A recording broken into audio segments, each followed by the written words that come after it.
दोस्तों, आज हम बात करने वाले हैं टाटा टेक्नोलॉजीज़ के बारे में। टाइम टाइम पे अलग-अलग कंपनी के बिज़नेस को लेकर के हम डिस्कस करते रहते हैं और अगर आप देखोगे 26% की गिरावट को देख कर के अगर आप परेशान हो, तो कहीं न कहीं ये वीडियो आपके लिए बहुत इंपॉर्टेंट हो सकता है।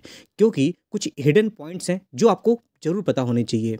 लेकिन उससे पहले मैं आपको एक डिस्क्लेमर देना चाहूँगा। जिस भी कंपनी को मैं अपने चैनल पे कवर करता हूँ, उसमें मेरी कोई भी बाइंग और सेलिंग की रिकमेंडेशन नहीं होती। मेरा पर्पज़ होता है कंपनी बिज़नेस को समझना, आपके सामने रखना, जिससे कि स्टॉक मार्केट में आपका जो कॉन्फिडेंस है वो बना रहे और अच्छी कंपनियों को फाइंड आउट आप कर सको, जिससे कि आप डिसीजन अच्छी तरीके से ले सको। तो चलिए, अगर हम आगे बढ़ते हैं, टाटा टेक्नोलॉजी मार्केट में लिस्ट होती है और उसके बाद देखोगे हाई वैल्यूएशन की वजह से इसमें लगातार हमें यहाँ पर करेक्शन देखने को मिल जाता है। मार्केट की एक्सपेक्टेशन क्या होती है? मार्केट की एक्सपेक्टेशन होती है कंपनी के रिजल्ट अच्छे आने चाहिए। कंपनी के रिजल्ट अच्छे आएंगे तो मार्केट में एप्रिसिएशन मिलेगा। लेकिन क्या होता है, हम फोमो में आकर के लगातार हाई प्राइस में भी स्टॉक को लेके आगे बढ़ जाते हैं, लेकिन क्या होता है, कभी ना कभी अच्छी कंपनियों में भी करेक्शन देखने को मिल जाता है। लेकिन अगर आपको ये चीज़ पता हो कि टाटा टेक्नोलॉजी एक टाइम पे बिकने वाली थी, yes, Tata motor and Tata capital की बात करें तो इन्होंने 90% स्टेक टाटा टेक्नोलॉजी के बेचने की प्लानिंग कर रखी थी। किसको? तो दोस्तों, इन्होंने प्लानिंग जो कर रखी थी, ये कंपनी थी वॉरबर्ग पिंकस, जिसमें आप देखोगे 2017 में इनकी प्लानिंग चल रही थी, लेकिन 2018 में इन्होंने ये जो प्लान था उसको कैंसिल कर दिया। लेकिन किस प्राइस में इन्होंने बेचने की प्लानिंग की थी? लगभग $360 मिलियन। आप इस प्राइस को ध्यान रखना, अभी आपके लिए बहुत ज़्यादा इंफॉर्मेटिव होने वाला है। अब ये दोनों मिल करके टाटा ग्रुप और वॉरबर्ग स्पिनकस इन्होंने मिल करके डिस्कस किया कि हाँ, हम एक्चुअली एग्रीड हैं और हम ये जो डिस्कशन हमारा हुआ था, हम उसको लेकर के आगे नहीं बढ़ते हैं। ये जो न्यूज़ आपको देखने मिल रही है 6 फरवरी 2018 की देखने को मिल रही है और उसके साथ में ये जो न्यूज़ देखने को मिल रही थी, जो प्लानिंग चल रही थी, लगभग आपको 2015 अप्रैल 7 की देखने को मिलेगी यहाँ पर। तो ऐसा क्या हो गया कि इसको बेचने की प्लानिंग हमें देखने को मिली? तो दोस्तों, टाटा टेक्नोलॉजीज़ की जो जर्नी हुई है ना, वो अलग-अलग तरीके से आपको देखने को मिली है, क्योंकि पता आपको होना चाहिए कि 1989 में जब टाटा टेक्नोलॉजीज़ फाउंड की गई थी, तो ये टाटा मोटर का ही पार्ट था। लेकिन 1994 में ये सेपरेट हो गई और मेजॉरिटी ऑफ स्टेक देखोगे तो टाटा मोटर के ही उस टाइम पे थे। लेकिन क्या हुआ, अपने आप को एस्टैब्लिश करने के लिए कहीं न कहीं एक्विजिशन की भी ज़रूरत थी। तो इन्होंने क्या किया, यूके और यूएस बेस्ड कंपनी है, जिसके ऑटोमोटिव और एरोस्पेस इंजीनियरिंग के बिज़नेस को इस कंपनी ने एक्वायर कर लिया। उसके लिए पैसे की ज़रूरत थी, तो इन्होंने क्या किया, 53.4 मिलियन पाउंड यहाँ पे खर्च किए। ये अगस्त 2005 की बात है। इसी तरह से कंपनी क्या करती गई, अपने आप को एस्टैब्लिश करती गई, लेकिन फंड रेज़ भी करती रही। 141 करोड़ का इन्होंने फंड रेज़ किया था। किस तरह से? अपने इक्विटी जो थी वो यहाँ पर सेल किया था। किसको? टाटा कैपिटल और अल्फा टीसी होल्डिंग को। तो आप जैसे आप देखोगे ना, टाटा मोटर के पास तो होल्डिंग थी, लेकिन टाटा कैपिटल ने भी यहाँ पर 13% इक्विटी मिला और अल्फा टीसी होल्डिंग ने, दोनों ने मिलकर के 13% इक्विटी ले ली। तो टाटा टेक्नोलॉजी पास कितने पैसे आ गए? 141 करोड़, लगभग $30 मिलियन। लेकिन एक कंपनी को एक्वायर करने के लिए इतना अमाउंट थोड़ा कम होता है। फिर आप देखोगे 2013 में टाटा टेक्नोलॉजी ने फिर एक्विजिशन किया कॉम्ब्रिक कॉर्पोरेशन का। ये अमेरिकन इंजीनियरिंग सर्विसेज कंपनी थी। कितने प्राइस में? $32 मिलियन में। ये चीज़ें क्या है कि कंपनी फंड रेज तो कर रही है, लेकिन एक्वायर करने में अदर कंपनी को ज़्यादा पैसे लगा रही है। हुआ क्या, ये चीज़ें एक्विजिशन करने में इनके पास कर्जा बहुत ज़्यादा हो गया था। कर्जा किसका था? टाटा मोटर का, इनके ही ग्रुप की कंपनी थी। तो इन्होंने क्या किया, अगर आप देखोगे तो ये कर्जा बढ़ता ही जा रहा था। Tata technology acquired 100% stake in स्वदेशी automotive design and product engineering company एस्केंडा इंजीनियरिंग। तो यहाँ पे भी कंपनी ने एक्विजिशन की, क्योंकि अपने बिजनेस को बढ़ाना था। ये 2017 की प्लान चल रही है। फिर 2017 में आप देखोगे यहाँ पर रेड्यूस टाटा मोटर डेट, मतलब टाटा मोटर का डेट बहुत ज़्यादा था। इसको कम करने के लिए टाटा ग्रुप ने अनाउंस किया कि 43% स्टेक टाटा टेक्नोलॉजी के private equity firm Warburg Pincus को ये लोग बेचेंगे $360 मिलियन में। वहाँ पे आपको 90% स्टेक देखने मिल रहा था, यहाँ पे 43% स्टेक है। जो चीज़ मैं न्यूज़ में मैं आपको दिखा रहा हूँ। और 2018 में ये डील जो होती है वो खत्म कर दी जाती है, लेकिन फंड की जरूरत थी। तो यही $360 मिलियन जो डॉलर का जो अमाउंट है, वो आप देखोगे यहाँ पर कंपनी आईपीओ लेके आती है, इनिशियल पब्लिक ऑफरिंग, और लगभग $360 मिलियन को देखने मिलेगा। 3000 करोड़ पब्लिक से उठाए जाते हैं। और जो अमाउंट पब्लिक से मांगा जाता है, कहीं ना कहीं पब्लिक बहुत ज़्यादा इंटरेस्ट दिखाती है और उससे ज़्यादा पैसा इनको मिल जाता है। ये कंपनी 30 नवंबर 2023 को यहाँ पर लिस्ट होती हुई दिख जाती है।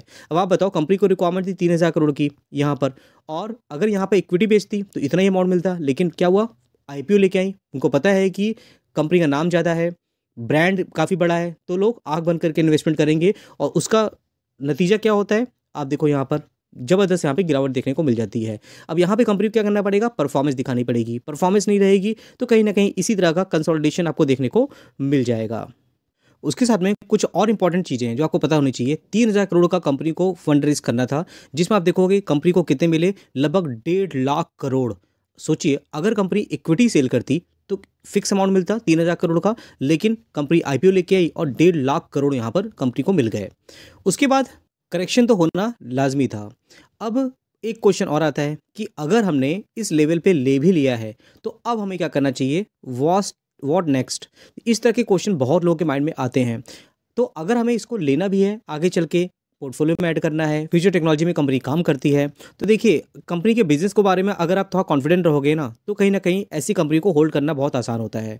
मोस्टली आप देखोगे टाटा ग्रुप में जितनी भी टेक्नोलॉजी वाली कंपनियां हैं, शुरुआती स्टेज में आप देखोगे तो आपको करेक्शन देखने को मिलेगा या कंसोलिडेशन देखने को मिलेगा, लेकिन लॉन्ग टर्म में सारी कंपनियों ने अच्छे रिटर्न बना के दिए हैं। अब ये कंपनी करती क्या है, global engineering digital services provide करने वाली कंपनी है। ये किस तरह की सर्विसेज देती है, जैसे आप देखोगे इंजीनियरिंग रिसर्च एंड डेवलपमेंट होता है, डिजिटल इंटरप्राइज सर्विसेज होती है, एजुकेशन ऑफरिंग होता है, प्रोडक्ट वैल्यू एडेड रिसेलिंग वो कंपनी जो करती है। जिसमें आप देखोगे थोड़ा और डीप में जाते हैं तो देखो इंडस्ट्रियल हैवी मशीनरी इंडस्ट्रीज होती हैं, जिसमें टैंकरी इलेक्ट्रिक व्हीकल सॉल्यूशन होता है। ये एक फ्यूचर टेक्नोलॉजी है जिसमें कंपनी काम कर रही है। अगर अच्छी तरीके से इसको ऑर्डर मिलते हैं, देखिए मोस्टली जो इनको बिजनेस आता है वो टाटा मोटर से ही आता है। इनका एक इकोसिस्टम है, वहाँ से इनको अच्छा बिजनेस मिल रहा है। प्रोडक्ट बेंचमार्किंग की बात करें, सिमुलेशन की बात करें, एम्बेडेड सिस्टम की बात करें, ऑटो सार की बात करें, हार्डवेयर लूप वैलिडेशन की बात करें, डिजिटल ट्विंस है, थ्रेड है, मैन्युफैक्चरिंग इंजीनियरिंग है, तो प्रोडक्ट इंजीनियरिंग है, इसमें कंपनी का कामकाज देखने को मिलता है। अब ये सब्सिडरी है टाटा मोटर की, तो कहीं ना कहीं इनको बिजनेस की कमी तो नहीं देखने को मिलती है। लेकिन जैसे कि मैं आपको दिखा रहा था यहाँ पे 40% कंपनी का जो रेवेन्यू है वो टाटा मोटर और जेएलआर से ही आता हुआ दिखता है। उसके अलावा अगर आप देखोगे इंटरनेशनल प्रेजेंस इनकी, तो मोस्टली आप देखोगे इनकी जो प्रेजेंस है Asia Pacific, Europe, north America, यहाँ पे आपको देखने मिलेगी। मैं आपको और एग्जैक्ट तरीके से दिखाऊं तो जियोग्राफिकल रेवेन्यू बात करोगे 30% इंडिया से आता है, 19% यूके से आता है। और थोड़ा क्लियर हम हो जाते हैं तो इंडिया में देखोगे 36%, नॉर्थ अमेरिका में 20%, यूके में देखोगे 24.2%, वियतनाम देखोगे 10.9% आपको देखने मिलेगी। मेन इनका जो बिजनेस है वो ऑटोमेटिव में देखने को मिलता है 85%, नॉन ऑटोमेटिव देखोगे तो 15% आपको यहाँ पे बिजनेस देखने को मिल जाएगा। वहीं टाटा मोटर के अलावा अगर आप देखोगे तो और भी कंपनियां हैं, जैसे आप देखोगे यहाँ पे ओरिजिनल इक्विपमेंट मैन्युफैक्चर है, ये एयरबस के लिए, मैक्लारेन के लिए, होंडा है, फोर्ड है, कूपर स्टैंडर्ड बात करें तो इसमें भी कंपनी का बिजनेस देखने को मिल जाता है अलग अलग क्लाइंट के थ्रू। मेन इलेक्ट्रिक व्हीकल में जो टेक्नोलॉजी ड्राइवन बिजनेस जो है इनका वो बहुत ज़्यादा नेक्स्ट लेवल पे देखने को मिल जाता है। एरोस्पेस में भी इनका बिजनेस है, तो कहीं ना कहीं वो भी इनके लिए विन विन सिचुएशन हो सकती है। तो दोस्तों ये तो था कंपनी के बारे में, जो भी चीज़ें थी प्रॉन्स से कॉन्स थे वो मैंने आपको बता दिया। कुछ स्ट्रेंथ होती है, कुछ वीकनेस होती है। अगर आप इसका पी देखो तो 56.4 में देखने को मिल रहा है यहाँ पर, इंडस्ट्री पी देखोगे तो 42.7 देखने को मिल रहा है। तो इसमें हमें और भी ज़्यादा करेक्शन देखने को मिल सकता है। लेकिन एक चीज़ और है कि कंपनी के जो रेवेन्यू ग्रोथ है वो 2900 करोड़ का पहले था 2019 में, ये 2300, 3500, 44, 5100 और देखोगे 5156। तो अगर हम रेवेन्यू ग्रोथ की बात करते हैं तो वो बहुत ज़्यादा हमें एक्सेस लेवल पे जाता हुआ नहीं दिख रहा है। उसके अलावा अगर हम नेट प्रॉफिट की बात करते हैं तो वो भी आप आइडिया लगाओगे 350 करोड़ का था, फिर देखिए 250 करोड़ हो गया, 239 करोड़, 437, 624, फिर जो 679 हुए, 647 हुए हैं।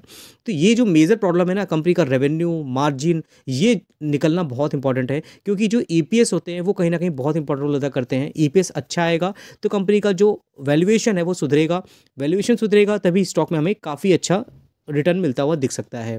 क्वार्टरली कंपनी की जो परफॉर्मेंस आप देखोगे इतनी कुछ खास देखने को नहीं मिली, नहीं, क्योंकि मार्केट की एक्सपेक्टेशन इन सब कंपनियों को लेकर ज़्यादा होती है। एक तो कंपनी बहुत बड़े ग्रुप से बिलोंग करती है, ऊपर से इस कंपनी को लेकर के लोगों की एक्सपेक्टेशन बहुत हाई थी, और जिन लोगों ने आईपीओ में पैसे कमा लिए, शुरुआत में इनका आईपीओ लग गया वो तो बहुत बढ़िया है, लेकिन आईपीओ में आने के बाद जिन लोगों ने यहाँ पर अप्लाई किया, इन्वेस्टमेंट किया, वो कहीं ना कहीं इस करेक्शन का सामना कर रहे हैं। तो प्रॉब्लम ये है कि आपको इन सब चीज़ों को हैंडल करना ही पड़ेगा, क्योंकि मार्केट में जो चीज़ें आपको देखने को मिलती हैं वो एग्जैक्टली होती नहीं है। तो हमें समझना होता है जो न्यूज़ बेसिस पे लोग इन्वेस्टमेंट कर देते हैं ना, उससे हमें कहीं ना कहीं दूरी बना के रखनी चाहिए। हमें खुद भी ड्यू डिलिजेंस करना चाहिए कंपनी के बिजनेस के बारे में। रिजल्ट देखोगे तो कंपनी के रिजल्ट बहुत अच्छे हैं, कैश रिच कंपनी है, ये इसका एक पॉजिटिव पॉइंट है। बोरिंग की बात करें 260 करोड़ की बोरिंग अभी भी देखने को मिल रही है, जिसमें लीज लायबिलिटी आपको देखने को मिलेगी। Long term borrowing, short term borrowing आपको कुछ भी देखने को नहीं मिलेगी, मतलब कंपनी ने अपना कर्जा एकदम जीरो कर लिया है, ये भी एक पॉजिटिव बात है। उसके अलावा अगर हम प्रमोटर होल्डिंग की बात करते हैं, देखिए प्रमोटर के पास 55.22% की होल्डिंग है। जो मेजर स्टेक की बात करोगे वो टाटा मोटर के पास देखने मिलेगा 53.29% का। उसके अलावा टाटा मोटर फाइनेंस की बात करें 1.54% का, 84% का होल्डिंग इनके पास देखने मिलेगी। FIS DIS की बात करोगे, देखिए 3.5%, DIS 3.44 है। वहीं आप देखिए मैंने अल्फा TC की बात कर रहे थे, इनके पास बड़ी होल्डिंग थी पहले थी, और मैंने आपको पहले बताया भी था, इन्होंने यहाँ पे फंड रेज किए थे। टाटा कैपिटल देखोगे इनके पास भी शुरुआत में 2.34% की होल्डिंग थी, अल्फा के पास 4.86% की होल्डिंग थी। उसके अलावा कुछ और भी इन्वेस्टर हैं जो काफ़ी टाइम से इस कंपनी में इन्वेस्टमेंट करके रखे हुए हैं। तो कुछ पॉजिटिव चीज़ें थी दोस्तों, कुछ नेगेटिव चीज़ें थी, मैंने दोनों ही डिस्कस किया। आई होप आपको अच्छी इन्फॉर्मेशन मिली होगी। अगर वीडियो अच्छा लगा हो तो लाइक का बटन दबा के अप्रिशिएट जो करिएगा, और आने वाले टाइम पे बहुत से इन्फॉर्मेटिव वीडियो है जो मैं आपके लेके आने वाला हूँ। मेरा व्हाट्सएप चैनल जो है इसका लिंक मैंने डिस्क्रिप्शन बॉक्स में दे दिया है। बहुत से इन्फॉर्मेटिव वीडियो है जो आपको मेरे ऐप में भी देखने को मिल जाते हैं, एप्लीकेशन में, जिसका लिंक आपको मेरे कमेंट बॉक्स में इस वीडियो के, या तो आपको मेरे व्हाट्सएप चैनल पे मिल जाएगा। व्हाट्सएप चैनल में ड्यूरिंग द मार्केट बहुत से अपडेट होते हैं, बोनस, स्प्लिट, डिविडेंड, जो क्विक बेसिस पे आपको मिल जाता है, तो आप डिसीजन भी ले सकते हो। तो ठीक है दोस्तों, बनिए मेरे साथ में, लाइक करिए, शेयर करिए, सब्सक्राइब करिए। फिर मिलते हैं नेक्स्ट वीडियो में, तब तक के लिए थैंक यू। और इस वीडियो में मेरा कोई भी रिकमेंडेशन नहीं था, स्टॉक स्पेसिफिक वीडियो मेरा मतलब नहीं है। मेरा मतलब है बिजनेस को लेकर के, बिजनेस को आप समझोगे तो लॉन्ग टर्म में आपके लिए ज़्यादा आपको कॉन्फिडेंस मिलेगा। तो दोस्तों मिलते हैं नेक्स्ट वीडियो में, तब तक के लिए थैंक यू।